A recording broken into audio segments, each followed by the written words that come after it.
and welcome. My name is Kim Lytle. I'm the Director of the Office of Research in the College of Education and Human Ecology, and this is just one of many webinars and professional development that we have for our PIs in our college. We welcome other folks as well, of course. And today's topic is the PI portal, and specifically looking at the project financials pages, and Michael Moses, our post-award grant support person, is going to lead this discussion.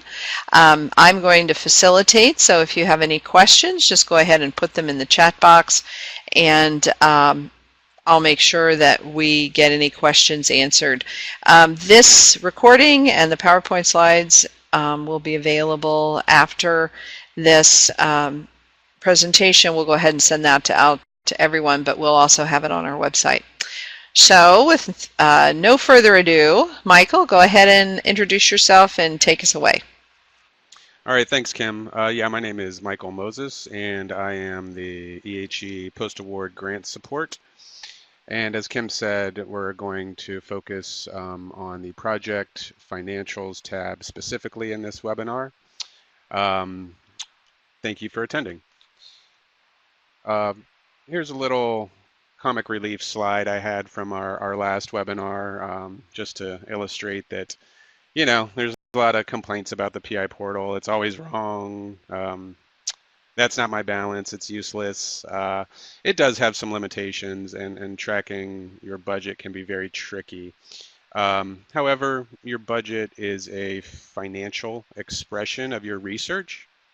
And as the research progresses and experiences changes, the budget will too. So it basically boils down to sometimes we got to cope with a lag while the research and the money sort of sync up. So patience is a must, and so is asking for help. A little bit more on that later. The objectives for this webinar, specifically, we're going to focus on understanding the layout of the Financials tab. It'll seem pretty basic, but it's a little trickier than you might suspect. Then we're going to talk about when sponsor approval might be needed for issues such as budget revisions, when we start deviating from the sponsor approved budget, and when that can be a problem.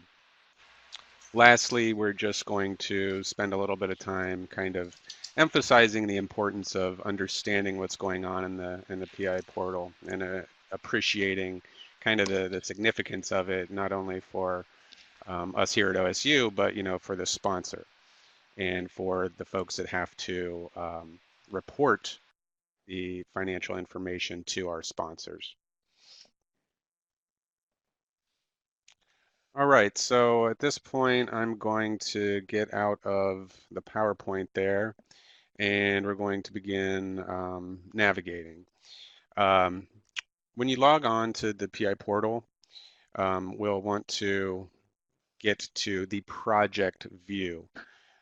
This can be a little tricky sometimes. People have some trouble toggling between the project and award views. Just always recall that the most detailed financial and expenditure information is located in the project view, which has a grayish blue color scheme, whereas the award view has a pinkish, almost light pastel purplish color scheme. If you get stuck in the award view and have trouble getting back to the project view, look for hyperlinks and or tabs referring to projects, or numerical ID numbers beginning with 600. Award numbers have ID numbers beginning with GRT 00. Each award has at least one project associated with it. I know this is some pretty basic stuff, but it still trips up some people. So upon login, again, you'll find yourself at the project summary screen. And for PIs, this is going to present to you a list of your active grants. So right now we're looking at George Newell's grant. He only has one currently active project. Some PIs might have two or three or four. You will also see here projects that you're not necessarily PI on. You might be a co-investigator. Any project where you're, officially named as having some role. So there's a few different ways. I mean, as you can see, there's a bunch of hyperlinks here. I think the best way to get into the project detail is to click on the title. And then once we do that, we get into the project details screen, and we have a ribbon of tabs right here, some of which are more important than others. The most relevant for this webinar, of course, is the Financials tab, which is the fifth tab over to the right.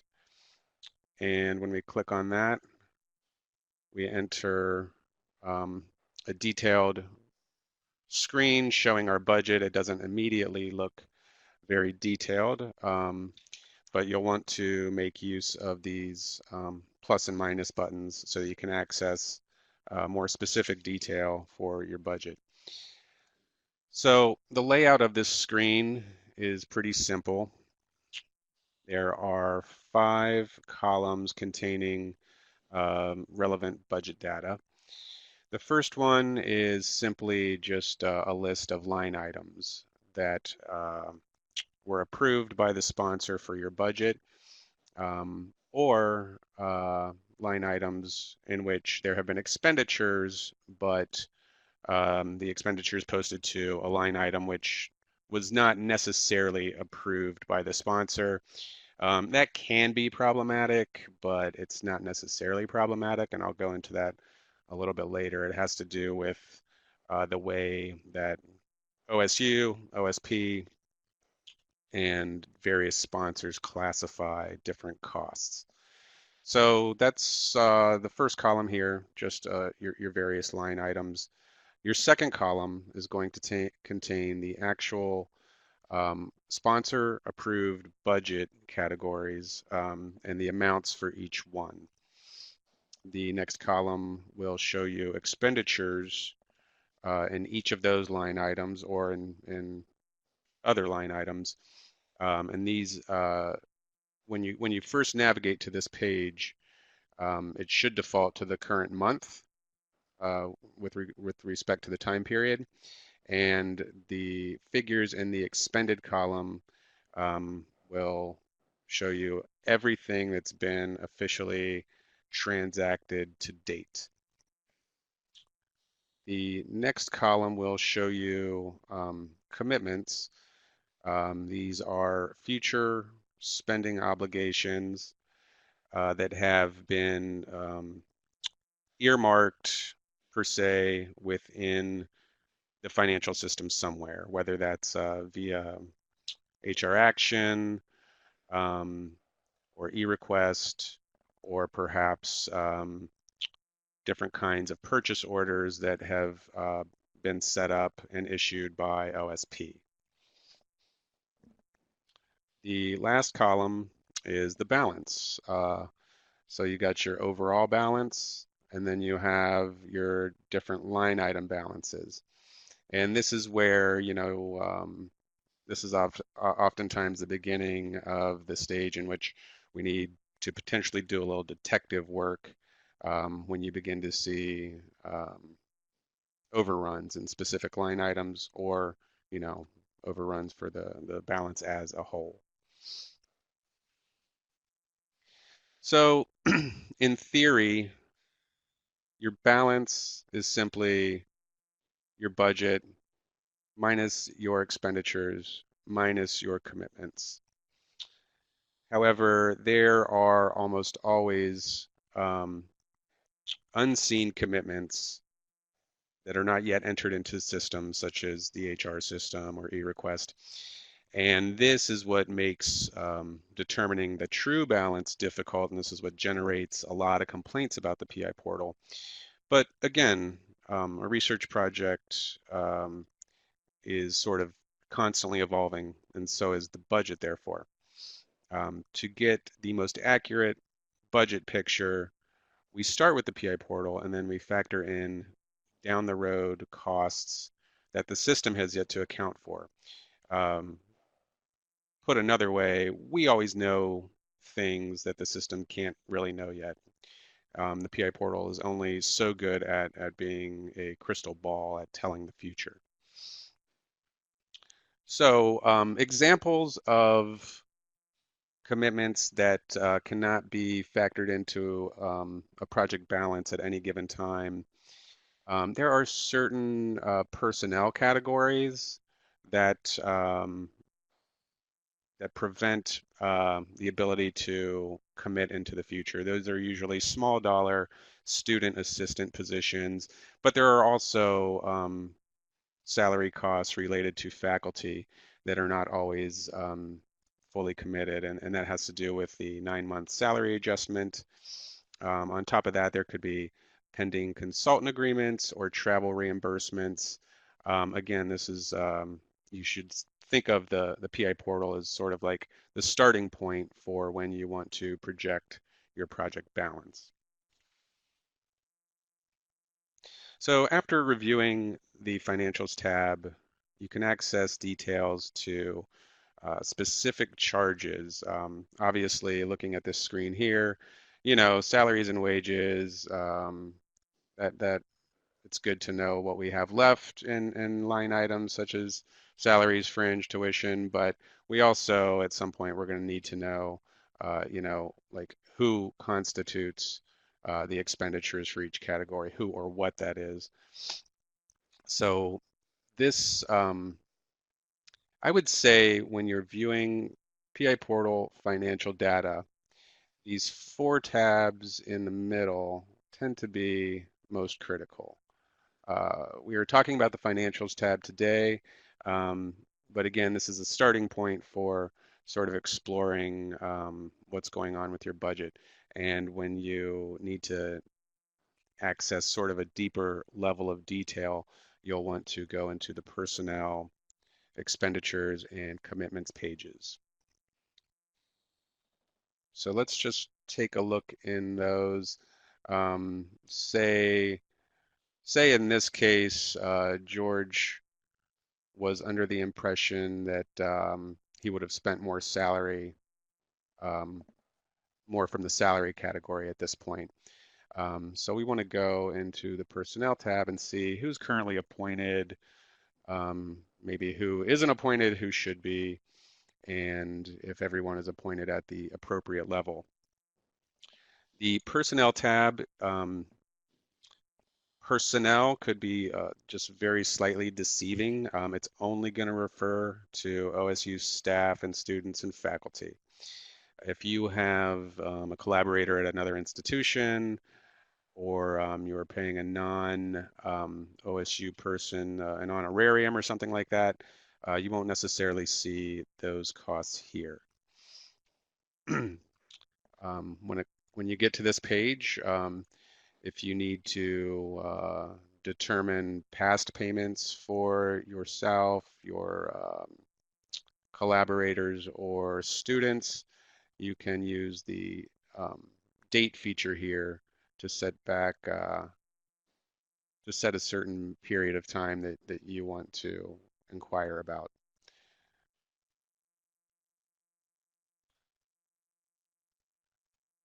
So again, you should see anybody from our institution, from OSU, that is currently drawing salary from your grant. You should see them here. When it comes to faculty, 9-month faculty especially, we can only commit release time during the academic year. So one thing that this tab right here does not take into account for the purposes of this grant is I know from discussions with George that there are 1 or 2 or a handful of people that will be paid during off-duty quarter or off-duty period in the summer. Um, those things can be obligated, it seems, but they usually don't appear until the month that they pay out. So those are the kinds of things that we'll need to that we commonly need to factor into a budget projection. We'll move on now to the Expenditures tab. The Expenditures tab is um, where you can find past charges for anything pertaining to um, non-personnel costs or personnel costs in the sense that travel reimbursement for faculty and staff could be seen here. Additionally, consultant agreements for non-OSU employees who are providing some kind of expertise for the project.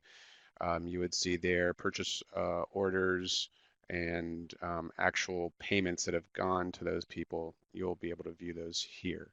And again, it has this date feature that allows you to go back all the way back to um, when the project first started accruing expense, or to a certain academic year, a certain budget period, whatever you need to do, you can set the date accordingly to analyze expenditures. This is something that maybe faculty don't do as much as myself and maybe some fiscal personnel do. But I encourage faculty to play with these features as well. So expenditures are non-OSU personnel costs, and then commitments are the future obligations, earmarked funds for future expenses that do not pertain to OSU faculty and staff. An example of these, as you can see, there's none currently, but you would see consultant agreements here and like the remaining balance for a consultant agreement, what is yet to be paid out. Same as a subaward PO, what is yet to be paid out for a subaward collaborator if you have one. Not to mention POs for purchased services, materials and supplies, things like that.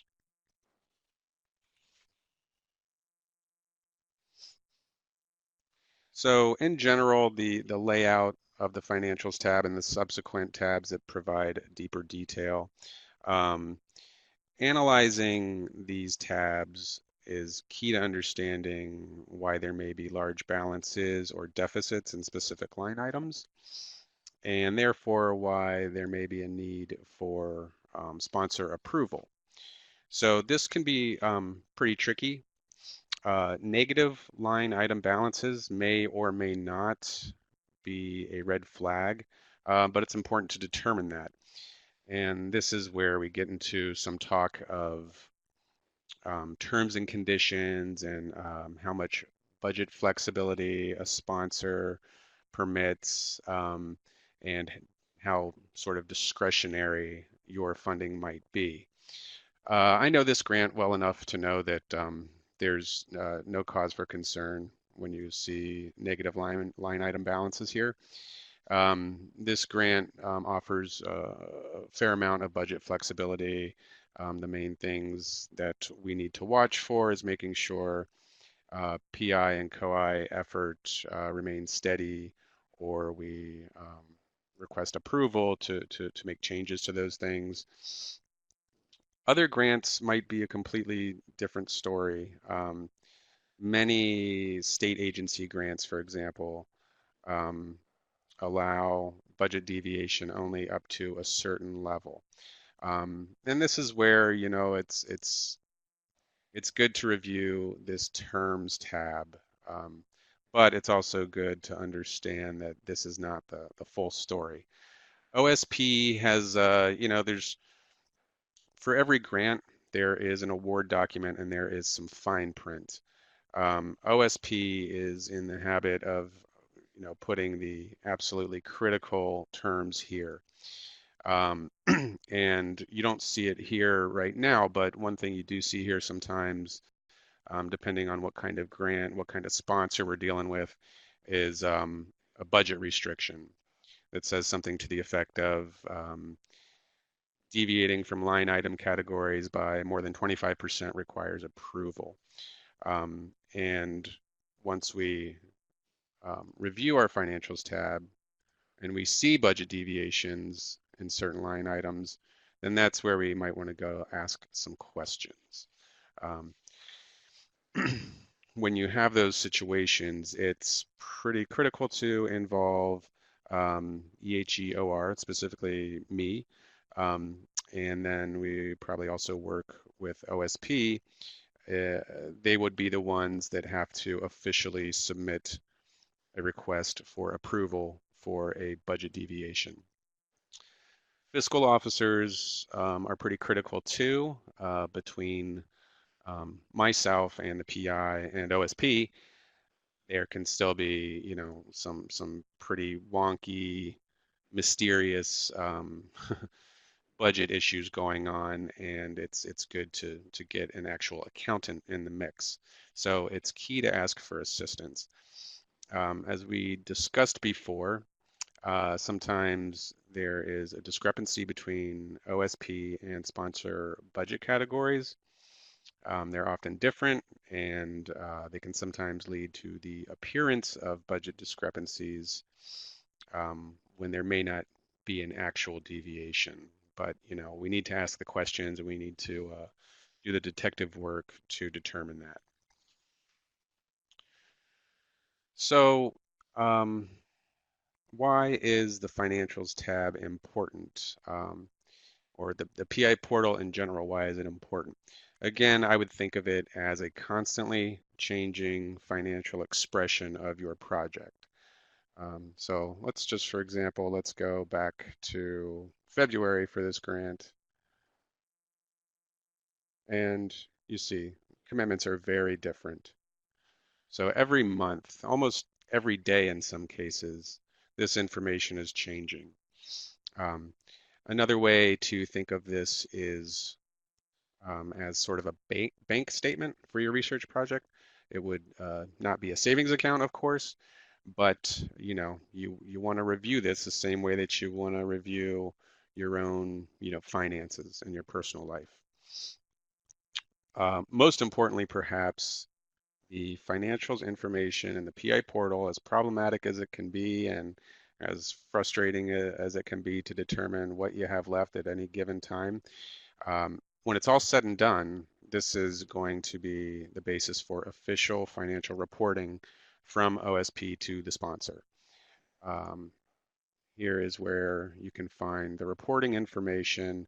This grant is a little bit tricky because it doesn't really specifically say that there are fiscal reports due, but the technical and fiscal reports for these IES grants are often intertwined. So there is certainly fiscal reporting done for this award. So again, financial expression of your research project. Financial transactions follow pretty much every technical on-the-ground research activity. It's easy to forget, but it's true. Money changes hands in a lot of different ways in the course of a research project. And of course, it's critical to show proper stewardship of grant funds. And that responsibility is shared by the PI, the department, the college, and the university or OSP. That is about all we're going to cover today. We have some time for questions, and I think we'll have to use the chat box to take those questions. So if you have any, feel free. Well, thank you very much, Michael. That was very informative. Very complicated subject sometimes, but you did a really nice job. Looks like George is typing. Tiffany, did you have any questions for Michael? So while we're waiting for questions, I just want to remind everyone that Michael is an invaluable asset, that he will reach out to you when you get a new award and continue to work with you throughout the life of the award. He can help you with annual reports and just understanding what exactly is happening with your project funds. Please contact him as soon as there's any questions that come up in your mind.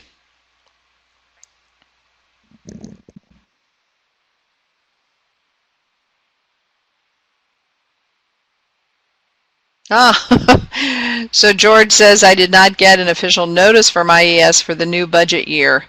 Um, he's surprised to see the funds in the PI portal. So Michael, how does that work? Should Good question, and I think it's a little tricky here. I don't think you do see the new funds in the PI portal. I think what they did, OSP has a common practice of once a annual progress report is submitted, and there's no reason to, to think there are any issues, and the continuation funds are forthcoming, and they're basically a sure thing.